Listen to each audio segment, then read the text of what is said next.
Doctor Baba Saheb Ambedkar ಅವರ 68ನೇ ವರ್ಷದ ಪರಿನಿರ್ವಾಣದ ದಿನದ ಅಂಗವಾಗಿ ನಮ್ಮ ಕರ್ನಾಟಕ ರಾಜ್ಯಾದ್ಯಂತ ಅಂದರೆ ಇಂದಿನ ಹೋರಾಟದ ಇತಿಹಾಸದ ದಿನಗಳಲ್ಲಿ ನಮ್ಮನ್ನು ಅಗಲಿದ ನಮ್ಮ ರಾಜ್ಯಾಧ್ಯಕ್ಷರಾದ ಜಿಗ್ನಿ ಶಂಕರಣ್ಣನವರು ಈ ದೇಶ ಕಂಡಂಥ ಅಪ್ರತಿಮ ನಾಯಕರಾದಂಥ ಡಾಕ್ಟರ್ ಬಾಬಾ ಸಾಹೇಬ್ ಅಂಬೇಡ್ಕರ್ ಅವರ ಒಂದು ಚಿಂತನೆಗಳನ್ನು,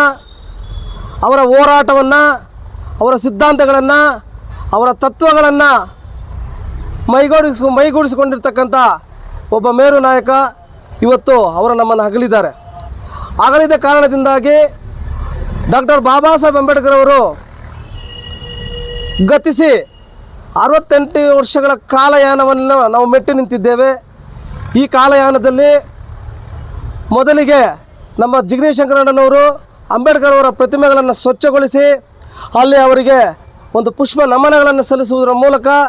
ಚೈತ್ಯಭೂಮಿ ಚಲೋ ಯಾತ್ರೆಯನ್ನು ಕೈಗೊಳ್ತಾಯಿದ್ರು. ಅವರು ಗತಿಸಿದ ನಂತರ ಕರ್ನಾಟಕ ರಿಪಬ್ಲಿಕನ್ ಸಂಘಟನೆ ವತಿಯಿಂದ ನನ್ನ ಸಮಕಾಲೀನ ಹೋರಾಟಗಾರರು ನಮ್ಮ ಹೋರಾಟದ ಹಾದಿಯಲ್ಲಿ ಬಂದಿರತಕ್ಕಂಥ ನಮ್ಮ ರಾಜ್ಯಾಧ್ಯಕ್ಷರಂಥ ಬೆಳತೂರು ವೆಂಕಟೇಶ್ ಅವರ ಸಾರಥ್ಯದಲ್ಲಿ ನಾವು ಇವತ್ತಿನ ದಿವಸ ರಾಜ್ಯಾದ್ಯಂತ ಈ ಒಂದು ಅಂಬೇಡ್ಕರ್ ಪ್ರತಿಮೆಗಳನ್ನು ಸ್ವಚ್ಛಗೊಳಿಸಿ ಅಲ್ಲಿ ಒಂದು ಮೇಣದ ಬತ್ತಿಯನ್ನು ಅಂಟಿಸುವುದರ ಮೂಲಕ ಅಲ್ಲೊಂದು ಪುಷ್ಪ ನಮನಗಳನ್ನು ಸಲ್ಲಿಸುವುದರ ಮೂಲಕ ನಾವು ಅವರ ಋಣಮುಕ್ತರಾಗಲಿಕ್ಕೆ ನಾವು ಇವತ್ತಿನ ದಿವಸ ರಾಜ್ಯಾದ್ಯಂತ ಇಂಥ ಒಂದು ಕಾರ್ಯಕ್ರಮವನ್ನು ಹಮ್ಮಿಕೊಂಡು ನವೆಂಬರ್ 21ರಿಂದ ಈ ಕಾರ್ಯಕ್ರಮವನ್ನು ನಾವು ಮುನ್ನಡೆಸಿ ಡಿಸೆಂಬರ್ 4ರಂದು ಅಂತ್ಯಗೊಳಿಸಿ ಚೈತ್ಯಭೂಮಿ ಛಲಯಾತ್ರೆಯನ್ನು ನಾವು ಕೈಗೊಳ್ತಾ ಇದ್ದೀವಿ. ನಮ್ಮ ರಾಜ್ಯಾಧ್ಯಕ್ಷರು ಅವರ ಒಂದು ಮಾರ್ಗದರ್ಶನದಲ್ಲಿ, ಅವರ ಒಂದು ನೇತೃತ್ವದಲ್ಲಿ ಕರ್ನಾಟಕ ರಾಜ್ಯಾದ್ಯಂತ ನಾವು ಮಾಡಿದ್ದೀವಿ. ಈ ಒಂದು ಕರ್ನಾಟಕ ರಾಜ್ಯದಲ್ಲಿ ಕೋಲಾರ ಜಿಲ್ಲೆಯಲ್ಲಿ ನಾವು ಸುಮಾರು 10 ವರ್ಷಗಳಿಂದ ನಾವು ಈ ಕಾರ್ಯಕ್ರಮವನ್ನು ಮಾಡ್ತಾ ಇದ್ವಿ. ಅದೇ ರೀತಿಯಾಗಿ ನಮ್ಮ ನಗಲಿರ್ತಕ್ಕಂಥ ನಮ್ಮ ಗುರುಗಳಾದಂಥ ನಮ್ಮ ಪರಮ ಪೂಜ್ಯರಾದಂಥ ಜಿಗ್ನಿ ಶಂಕರಣ್ಣನವರ ಒಂದು ಕಾರ್ಯ ಮತ್ತು ಅವರ ವೈಖರಿಯನ್ನು ನಾವತ್ತು ಸಹ ಈ ಒಂದು ದಿಸೆಯಲ್ಲಿ ನಾವು ಅದನ್ನು ಮುನ್ನಡೆಸಿ ಅದನ್ನು ಅದೇ ದಾರಿಯಲ್ಲಿ ನಾವು ನಡೀತಾ ಇದ್ದೀವಿ. ಅದೇ ರೀತಿಯಾಗಿ ಕೋಲಾರ ಜಿಲ್ಲೆಯಲ್ಲಿ ಅಂದರೆ ಕೋಲಾರ ತಾಲೂಕಿನ ನಚಿಕೇತ ನಿಲಯದ ಆವರಣದಲ್ಲಿರುವ ಡಾಕ್ಟರ್ ಬಾಬಾ ಸಾಹೇಬ್ ಅಂಬೇಡ್ಕರ್ ಅವರ ಪುತ್ಥಳಿಯ ಮುಂದೆ ನಾವು ಈ ಒಂದು ಕ್ಯಾಂಡ್ಲ್ ಅಂದರೆ ಮೇಣದ ಬತ್ತಿನ ಅಂಟಿಸಿ ಅವರ ಋಣಮುಕ್ತರಾಗಲಿಕ್ಕೆ ಮತ್ತು ಅವರು ಗತಿಸಿದ 68 ವರ್ಷಗಳ ಕಾಲಯಾನದಲ್ಲಿ ಕಾಣಲಾರದಂಥ ಜನಸ್ತೋಮವನ್ನು ಗತಿಸಿದ ನಂತರ ಕಾಣ್ತಾ ಇದ್ದಾರೆ ಅಂತ ಹೇಳಿದ್ರೆ, ಜನೋಪಸಾಗರವನ್ನು ನಾವು ಕಾಣ್ತಾ ಇದ್ದಾರೆ ಅಂತ ಹೇಳಿದ್ರೆ ಅವರು ಗತಿಸಿರ್ತಕ್ಕಂಥ ದಿನವನ್ನು ನಾವು ಇವತ್ತು ಸ್ಮರಿಸ್ತಾ ಇದ್ದೀವಿ. ಇವತ್ತು ಏನು ಬಾಬಾ ಸಾಹೇಬ್ ಅಂಬೇಡ್ಕರ್ ಅವರು ಏನು ನಮ್ಮ ಶೋಷಿತ ಜನಾಂಗ ಪರವಾಗಿ ತನ್ನ ಇಡೀ ಜೀವನವನ್ನು ಮುಡುಪಾಗಿಟ್ಟು ನಮ್ಮ ಹೋರಾಟದ ಮೂಲಕವಾಗಿ ನಮಗೆ ಸ್ವಾಭಿಮಾನದ ಕಿಚ್ಚನ್ನು ನಮಗೆಲ್ಲರಿಗೂ ಮಾರ್ಗದರ್ಶನವಾಗಿ ಮಾಡಿದಂತಹ ಬಾಬಾ ಸಾಹೇಬ್ ಅಂಬೇಡ್ಕರ್ ಅವರ ಆದರ್ಶಗಳನ್ನು ಇಟ್ಕೊಂಡು ಇವತ್ತು ಅವರು ಗತಿಸಿ 68 ವರ್ಷ ಆದರೂ ಕೂಡ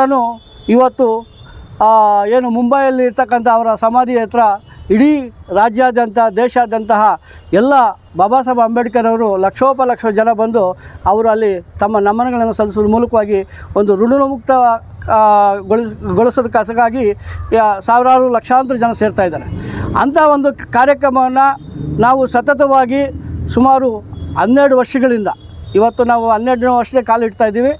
ನಾವು ಏನು ಜಿಗ್ನಿ ಶಂಕರ್ ಅವರು ಹಾಕ್ಕೊಟ್ಟಂತಹ ಒಂದು ಹಾದಿಯನ್ನು ಮರೆಯದೆ ನಾವು ಅದನ್ನು ಮುಂದುವರಿಸ್ಕೊಂಡು ಹೋಗಬೇಕು. ಬಾಬಾ ಸಾಹೇಬ್ ಅಂಬೇಡ್ಕರ್ ಅವರ ವಿಚಾರ ಏನಿತ್ತು, ಅವರ ಚಿಂತನೆ ಏನಿತ್ತು, ಅದನ್ನೆಲ್ಲ ಕೂಡ ನಾವು ಜನಸಾಮಾನ್ಯರಿಗೆ ಈ ಒಂದು ಬೆಳಕಿನ ದೀಪ ಹಚ್ಚೋದ್ರ ಮೂಲಕವಾಗಿ ಕತ್ತಲಲ್ಲಿ ಇರ್ತಕ್ಕಂಥ ನನ್ನ ಬೆಳಕಿನೆಡೆಗೆ ಬರುವಂಥ ಒಂದು ಕಾರ್ಯಕ್ರಮನ ಮಾಡಬೇಕು ಅಂತೇಳಿ ತೀರ್ಮಾನ ಮಾಡಿ ಇವತ್ತು ನಾವು ಇದು 3ನೇ ಹಂತದ ಕಾರ್ಯಕ್ರಮ ಇವತ್ತು ನಾವು ಕೋಲಾರದಲ್ಲಿ ಮಾಡ್ತಾಯಿದ್ದೀವಿ. ಇವತ್ತು ಸಂಜೆ ಕೂಡ ಹೊಸಕೋಟೆಯಲ್ಲಿದೆ. ನಾಳೆ ಕೇರ್ಪುರಂ ಬೆಂಗಳೂರು ಪೂರ್ವ ತಾಲೂಕು ತಹಸೀಲ್ದಾರ್ ಕಚೇರಿ ಮುಂದೆ ಕೂಡ ನಾವು ಈ ಕಾರ್ಯಕ್ರಮ ಹಮ್ಮಿಕೊಂಡಿದ್ದೀವಿ. ಇದರ ಉದ್ದೇಶ ಇಷ್ಟೇ, ಬಾಬಾ ಸಾಹೇಬ್ ಅಂಬೇಡ್ಕರ್ ಅವರು ಈ ನಾಡಿನಲ್ಲಿ ಈ ನಮ್ಮ ದೇಶದಲ್ಲಿ ಹುಟ್ಟಿ ಈ ಒಂದು ಸಮುದಾಯಕ್ಕೆ ಏನು ಶೋಷಿತ ವರ್ಗದ ಸಮುದಾಯ ಏನು ನಾವು ಕೆಳವರ್ಗ ಜಾತಿ ಅಂತ ಏನು ಹೇಳ್ತೀವಿ, ಅನೇಕ ತಾರತಮ್ಯಗಳು ಇದ್ದಂತಹ ಸಂದರ್ಭದಲ್ಲಿ ಅವರು ಬಾಲ್ಯದ ವಯಸ್ಸಿನಲ್ಲೇ ಒಂದು ಶಿಕ್ಷಣ ಪಡೆಯಲಿಕ್ಕೆ ಕೂಡ ಅವರು ಪಟ್ಟಂಥ ಶ್ರಮ, ಅವರು ಪಟ್ಟಂಥ ಹೋರಾಟ, ಅವರ ಸಾಹಸ ಇವೆಲ್ಲ ಕೂಡ ನಾವೆಲ್ಲ ನೋಡಿ, ಮತ್ತು ಇಡೀ ಅವ್ರ ಕುಟುಂಬ ಬಾಬಾ ಸಾಹೇಬ್ ಅಂಬೇಡ್ಕರ್ ಅವರು ಒಳ್ಳೆ ಶಿಕ್ಷಣವನ್ನು ಪಡೀಬೇಕು, ಈ ಸಮುದಾಯಕ್ಕೆ ಏನಾನ ಒಂದು ಭದ್ರ ಬುನಾದಿ ಹಾಕ್ಕೊಡ್ಬೇಕಂತೇಳಿ ಇಡೀ ತನ್ನ ಜೀವನವನ್ನೇ ಈ ಸಮಾಜಕ್ಕಾಗಿ ಈ ಜನಾಂಗಕ್ಕೋಸ್ಕರಾಗಿ ಅವರು ಮುಡುಪಾಗಿಟ್ಟು ಬಹಳಷ್ಟು ಹೊರದೇಶಗಳಲ್ಲಿ ಹೋಗಿ ಅಪಾರವಾದಂತಹ ಪಾಂಡಿತ್ಯವನ್ನು ಪಡೆದು ಜ್ಞಾನವನ್ನು ಸಂಪಾದನೆ ಮಾಡಿ ಇವತ್ತು ಇಡೀ ನಮ್ಮ ದೇಶಕ್ಕೆ ಒಂದು ಬಲಿಷ್ಠವಾದಂಥ ಒಂದು ಶ್ರೇಷ್ಠವಾದಂತಹ ಸಂವಿಧಾನ ಕೊಡಲಿಕ್ಕೆ ಸಾಧ್ಯ ಇತ್ತು. ಇವತ್ತು ಈ ಸಂವಿಧಾನದಿಂದ ನಾವೆಲ್ಲರೂ ಕೂಡ ನೆಮ್ಮದಿಯಾಗಿ ಬದುಕಲಿಕ್ಕೆ, ಇವತ್ತು ನಾವೆಲ್ಲ ಕೂಡ ಮಾತಾಡಲಿಕ್ಕೆ ಎಲ್ಲ ಅಧಿಕಾರ ರಾಜಕೀಯದಲ್ಲಾಗ್ಬೋದು, ಶಿಕ್ಷಣದಲ್ಲಿ ಆಗ್ಬೋದು, ಉದ್ಯೋಗದಲ್ಲಿ ಆಗಬೇಕು, ಪ್ರತಿಯೊಂದು ನಾವು ರಂಗದಲ್ಲಿ ನಮಗೆ ಒಂದು ಸ್ವಾಭಿಮಾನ ಸಿಗಲಿಕ್ಕೆ ಮತ್ತು ನಮಗೆ ಎಲ್ಲ ಅವಕಾಶಗಳನ್ನು ಸಿಗೋದಕ್ಕೆ ಈ ಸಂವಿಧಾನ ಕಾರಣವಾಯಿತು.